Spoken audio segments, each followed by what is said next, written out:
नमस्ते dear students, RJ academy के NEET navigator course में सॉल्यूशंस चैप्टर के लेक्चर नंबर 11 में आपका बहुत बहुत स्वागत करता हूं। सॉल्यूशंस चैप्टर के प्रीवियस लेक्चर्स में हमने लगभग सारे मेजर कंसेप्ट्स कवर कर लिए हैं, ठीक है ना। गैस लिक्विड सॉल्यूशंस हों, लिक्विड लिक्विड सॉल्यूशंस हों या सॉलिड डिसॉल्व्ड इन लिक्विड हों, इस तरह के सभी सॉल्यूशंस पर अपन ने बात कर ली है। आज हम एक विशेष प्रकार के सॉल्यूशंस के बारे में जानेंगे जिनको बोलते हैं एजियोट्रॉप्स। तो एक इंटरेस्टिंग काइंड ऑफ सॉल्यूशंस हैं एजियोट्रॉप्स। चलिए उनके बारे में समझने की कोशिश करते हैं कि आखिर ये एजियोट्रॉप्स क्या हैं और इनकी क्या विशेषताएं हैं, ठीक है। तो चलिए आगे बढ़ते हैं। एजियोट्रॉप, ये जो वर्ड है इसका इंग्लिश में मीनिंग निकलता है कांस्टेंट बॉइलिंग मिक्सचर्स। आपको शायद पता है कि मिक्सचर्स या सॉल्यूशंस एक पर्टिकुलर टेम्परेचर पर यूजुअली बॉयल नहीं करते। Mixtures boil over a range of temperatures, they also freeze over a range of temperatures, ठीक है ना। फिक्स्ड कैरेक्टरिस्टिक बॉइलिंग पॉइंट्स जो होते हैं वो प्योर लिक्विड्स के होते हैं। जो मिक्सचर्स के फॉर्म में नहीं होते उनका बॉइलिंग पॉइंट ही फिक्स्ड होता है। तो सॉल्यूशंस के लिए अपन एक्सपेक्ट करते हैं कि ये एक रेंज ऑफ टेम्परेचर में बॉयल करेंगे, लेकिन एक स्पेशल टाइप ऑफ सॉल्यूशंस ऐसे भी हैं जो एक फिक्स्ड टेम्परेचर पर ही पूरे के पूरे बॉयल हो जाते हैं, मतलब गैसियस स्टेट में कन्वर्ट हो जाते हैं। उस दौरान उनका टेम्परेचर कांस्टेंट बना रहता है, very much like pure liquids. और यहीं से ये वर्ड ऑरिजिनेट हुआ है एजियोट्रॉप्स। तो एजियोट्रॉप का वर्ड मीनिंग है कांस्टेंट बॉइलिंग मिक्सचर्स।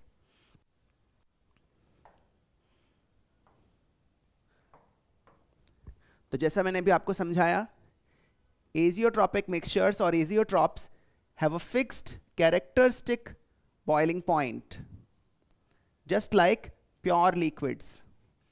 पूरा का पूरा एजियोट्रॉपिक मिक्सचर एक ही टेम्परेचर पर बॉयल हो जाएगा, ठीक है ना। जैसे अगर अपन कोई नॉन एजियोट्रॉपिक मिक्सचर लें, जैसे बेंजीन और टोलुइन का मिक्सचर, तो फिर वो एक रेंज ऑफ टेम्परेचर में बॉयल करेगा, क्योंकि बॉइलिंग के दौरान उसका कॉम्पोजिशन बदलता रहेगा। बेंजीन टोलुइन के मुकाबले ज़्यादा वोलेटाइल है, तो जब बॉइलिंग होगी तो बेंजीन के मॉलिक्यूल्स रिलेटिवली ज़्यादा एवेपोरेट कर पाएंगे as compare to toluene molecules. और इस वजह से क्या होगा कि सॉल्यूशन में टोलुइन की मात्रा बढ़ती जाएगी, टोलुइन का मोल फ्रैक्शन सॉल्यूशन में बढ़ता जाएगा, और इस वजह से बॉइलिंग पॉइंट भी चेंज होगा। बॉइलिंग पॉइंट भी एक्चुअली बढ़ेगा और टोलुइन के बॉइलिंग पॉइंट को अप्रोच करेगा। तो बेंजीन का boiling point approximately 80 degree Celsius है और टोलुइन का 110 degree Celsius. So as the boiling continues, the boiling point will approach 110 degree Celsius, क्योंकि जो वेपराइज हो रहे हैं बॉइलिंग के दौरान मॉलिक्यूल्स, उनमें बेंजीन के मॉलिक्यूल्स की संख्या बढ़ती जाएगी और सॉल्यूशन में टोलुइन रिलेटिवली बेंजीन के मुकाबले ज़्यादा होता चला जाएगा। So this is what happens in a normal solution, which is close to the ideal behavior. But azeotrops में boiling के दौरान composition change नहीं होता। Throughout the boiling, azeotropic mixture का composition same बना रहता है और इसी वजह से इसका boiling point भी change नहीं होता। तो boiling point change ना होने की वजह है composition का same रहना। Azeotrops have the same composition in the solution phase and the vapor phase.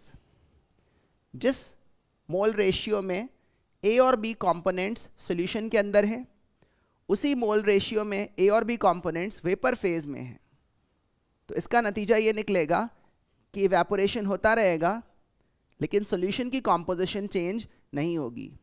जैसे किसी क्लासरूम में अगर बॉयज़ और गर्ल्स का रेशियो है 2:3 और क्लास ओवर होने पर बॉयज़ एंड गर्ल्स एग्जिट कर रहे हैं एक सिंगल डोर के थ्रू, और उस समय भी वो 2:3 के रेशियो में ही बाहर जा रहे हैं, तो जब वो बाहर चलते जाएंगे तो क्लास में नंबर ऑफ स्टूडेंट्स कम रहते जाएंगे, बट बॉयज़ और गर्ल्स का रेशियो फिर भी 2:3 मेंटेन रहेगा, क्योंकि वो बाहर भी उसी रेशियो में निकले हैं। कुछ इसी तरह से अगर वेपराइज होने वाले वेपर्स का वेपर फेज का कॉम्पोजिशन एग्जैक्टली वही हो जो लिक्विड फेज का है, तो बॉइलिंग के दौरान कॉम्पोजिशन में कोई बदलाव नहीं आएगा, और कॉम्पोजिशन में बदलाव नहीं आएगा तो बॉइलिंग पॉइंट में भी बदलाव नहीं आएगा। ठीक है, तो ये जो XA XB हैं ये मोल फ्रैक्शंस हैं। ये सिंबल्स तो अपन पहले भी यूज में लेते रहे हैं राउल्ट्स लॉ के डिस्कशन में। So these are the mole fractions in solution phase और द लिक्विड फेज। एंड ये जो YA YB हैं these are the mole fractions of A and B components in the vapor phase.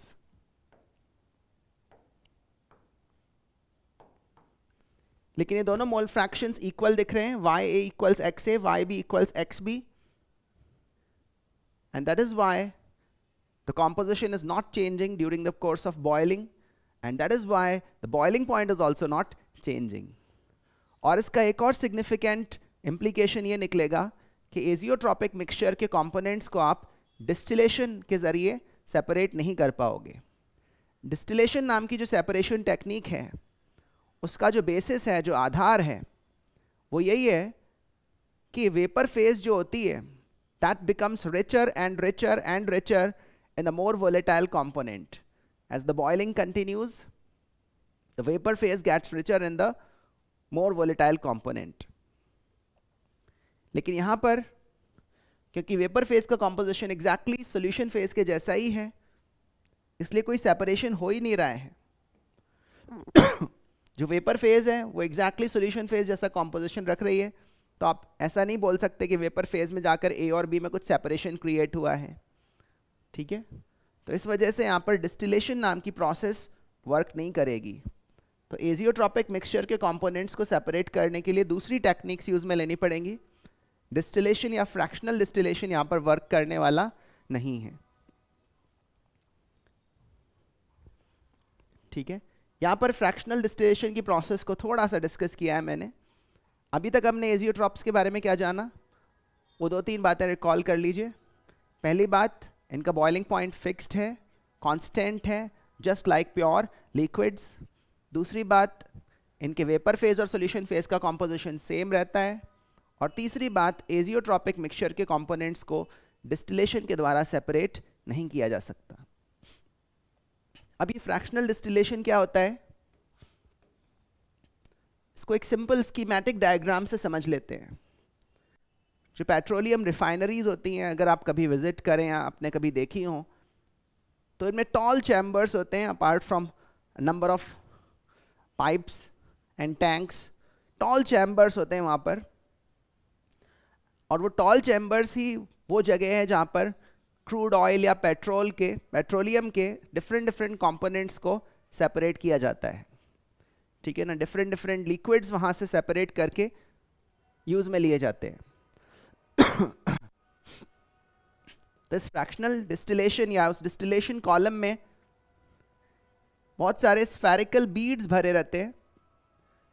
ये spherical beads या spherical surfaces जो होते हैं, ये इनका सरफेस एरिया ज़्यादा होता है, इस वजह से ये लिक्विड के रेट ऑफ इवेपोरेशन या रेट ऑफ कंडेंसेशन को बढ़ाने का काम करते हैं। जिस भी सॉल्यूशन को आपको कंपोनेंट्स में सेपरेट करना है, उसको आप इस फ्रैक्शनेटिंग कॉलम के बॉटम पर भर देते हैं। ठीक है, फ्रैक्शनेटिंग कॉलम के बॉटम पर भर देते हैं और यहां पर आप हीटिंग करते हैं। यहां से कॉन्स्टेंटली इस लिक्विड को हीट किया जा रहा है। हीट करने से ये लिक्विड वेपराइज हो रहा है, बॉयल हो रहा है, और जो वेपर्स हैं वो ऊपर की तरफ राइज कर रही हैं। लेकिन एक फ्रैक्शनेटिंग कॉलम में ऊपर की तरफ जाने से टेम्परेचर कम होता जाता है। तो ऊपर क्योंकि टेम्परेचर कम है, तो जो लिक्विड नीचे वेपर में बदल गया था, वही वेपर्स थोड़ा ऊपर जाने पर क्या हो जाते हैं, कंडेंस होने के बाद जो लिक्विड बनता है वो नीचे की तरफ ट्रिकल डाउन करता है। लेकिन नीचे फिर से टेम्परेचर ज़्यादा है, तो जैसे ही वो लिक्विड ड्रॉपलेट्स नीचे ट्रिकल डाउन करती हैं, वो वापस बॉयल हो जाती हैं।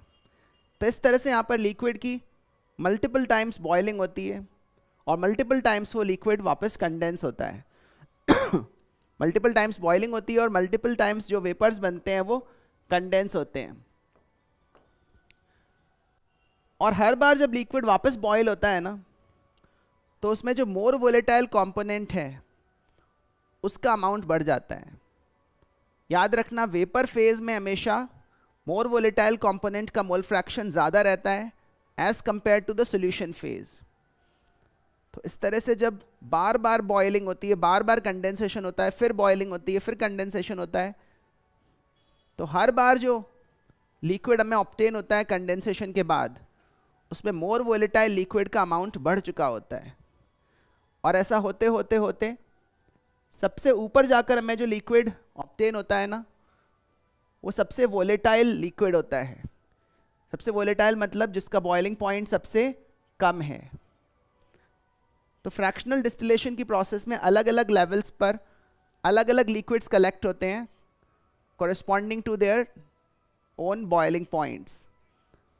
और जिस लिक्विड का बॉइलिंग पॉइंट सबसे कम होता है वो फ्रैक्शनल डिस्टिलेशन में हमेशा टॉप पर ऑब्टेन होता है, क्योंकि ऊपर का टेम्परेचर सबसे कम है यहाँ पर रिलेटिवली।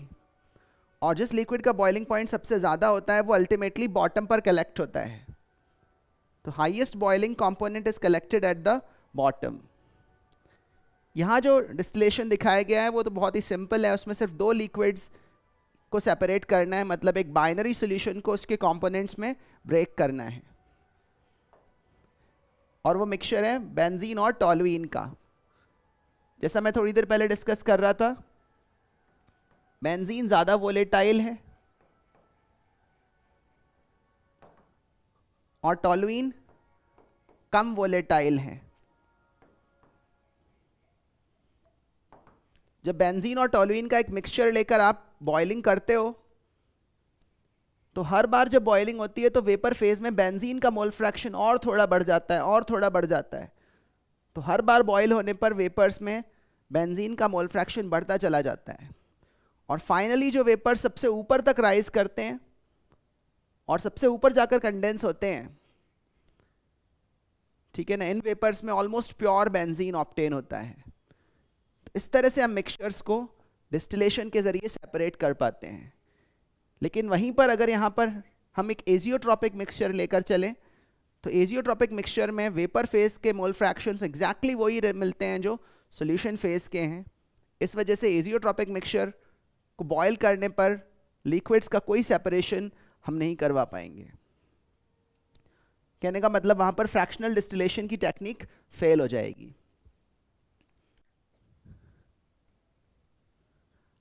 अब समझने की कोशिश करते हैं कि एजियोट्रॉप्स एग्जैक्टली बनेंगे कब, किस कंडीशन में, क्या विशेष परिस्थितियां होंगी जब एक मिक्सचर एजियोट्रॉप बन जाएगा।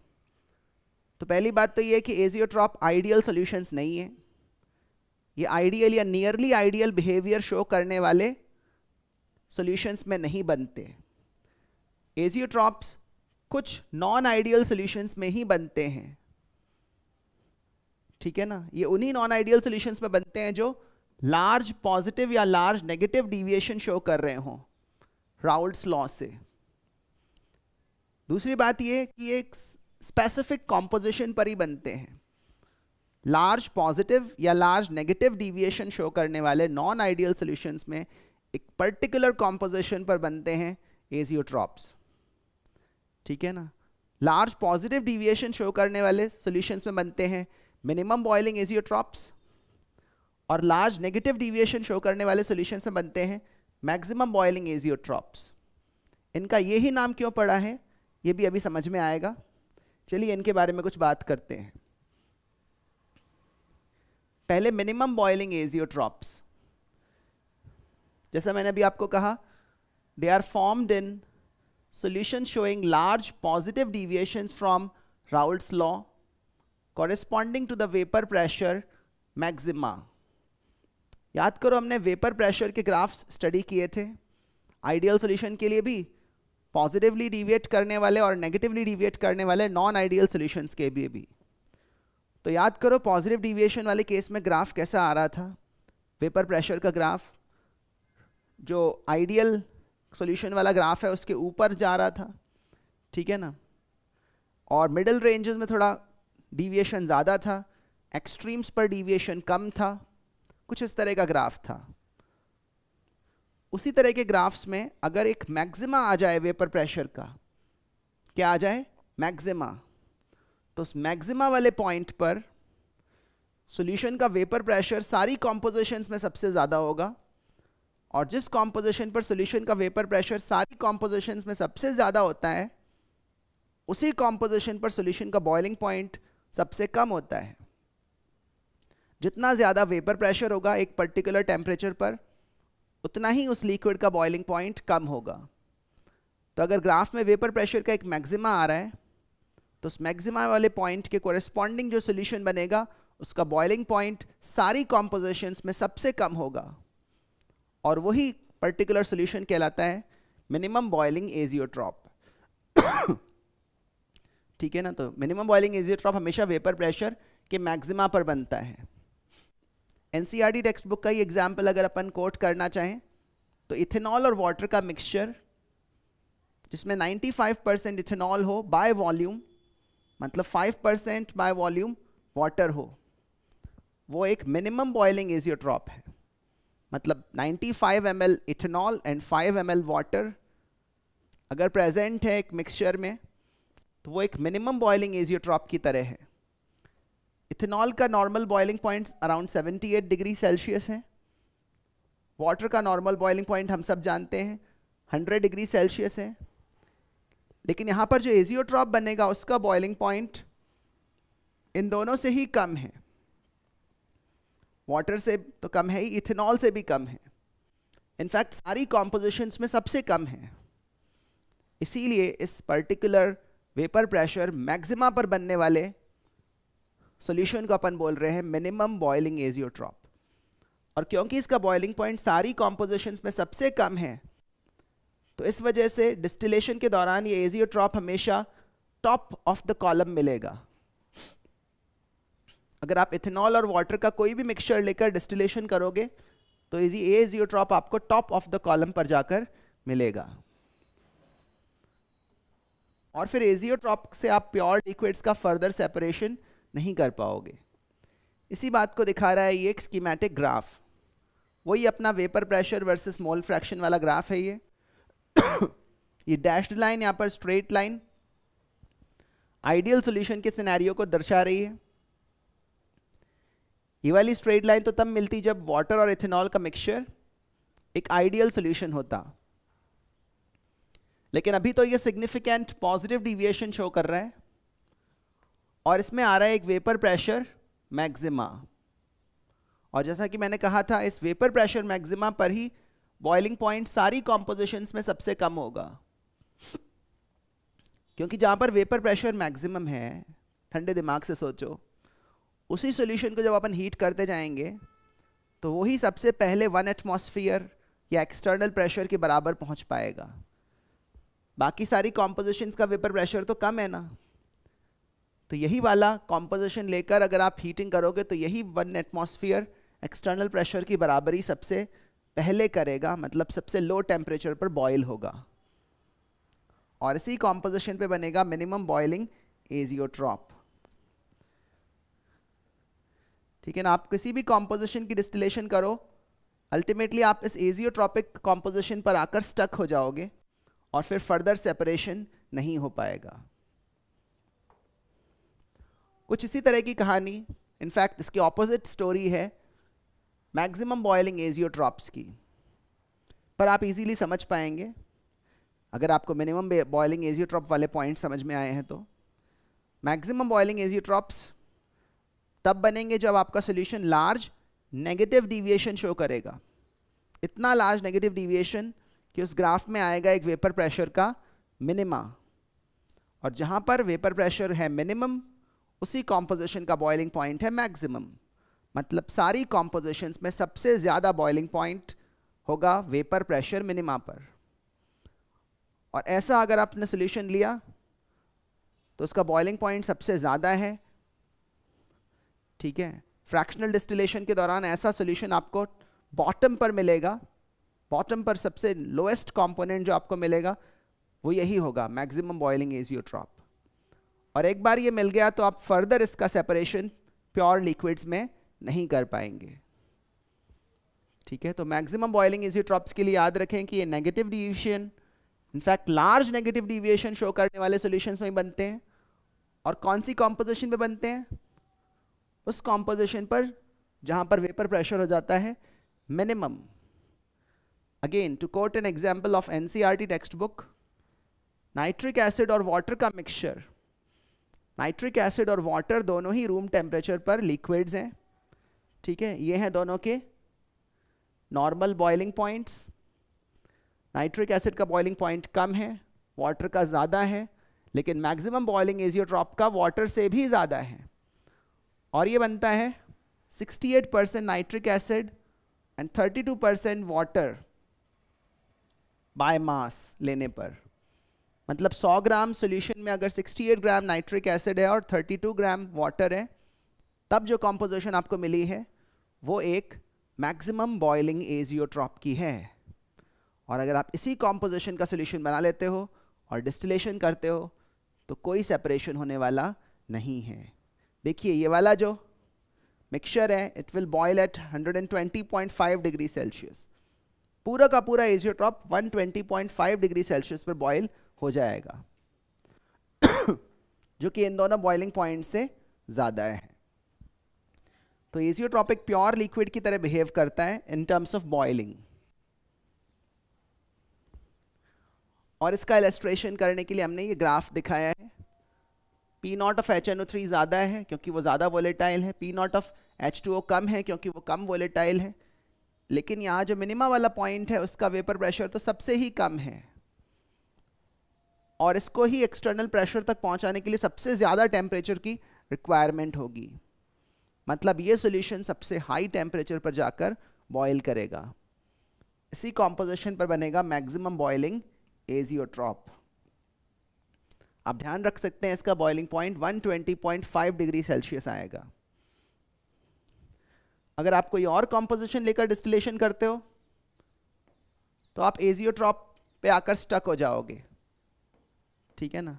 और अगर आप एजियोट्रॉप लेकर ही डिस्टिलेशन करते हो तब तो फर्दर कोई भी सेपरेशन करना आपके लिए पॉसिबल नहीं हो पाएगा। ये बात मिनिमम बॉइलिंग एजियोट्रॉप्स पर भी अप्लाई होती है और मैक्सिमम बॉइलिंग एजियोट्रॉप्स पर भी। तो ये थी एजियोट्रॉप्स की कहानी शॉर्ट में। ठीक है ना, इनके डिटेल्स और भी हैं, पर एग्जाम पर्सपेक्टिव से this is more than enough. इतना आप ध्यान रख लीजिए, आपका काम बन जाएगा। ठीक है ना। एजियोट्रॉप्स बहुत ही इंटरेस्टिंग टाइप ऑफ सॉल्यूशंस हैं। होपफुली आपको ये चीज़ें समझ में आई। अब अपन एक नेक्स्ट चैप्टर में कुछ नए डिस्कशंस के साथ मिलेंगे। तब तक अपना ध्यान रखिए और अच्छे से पढ़ाई करते रहिए। All the best.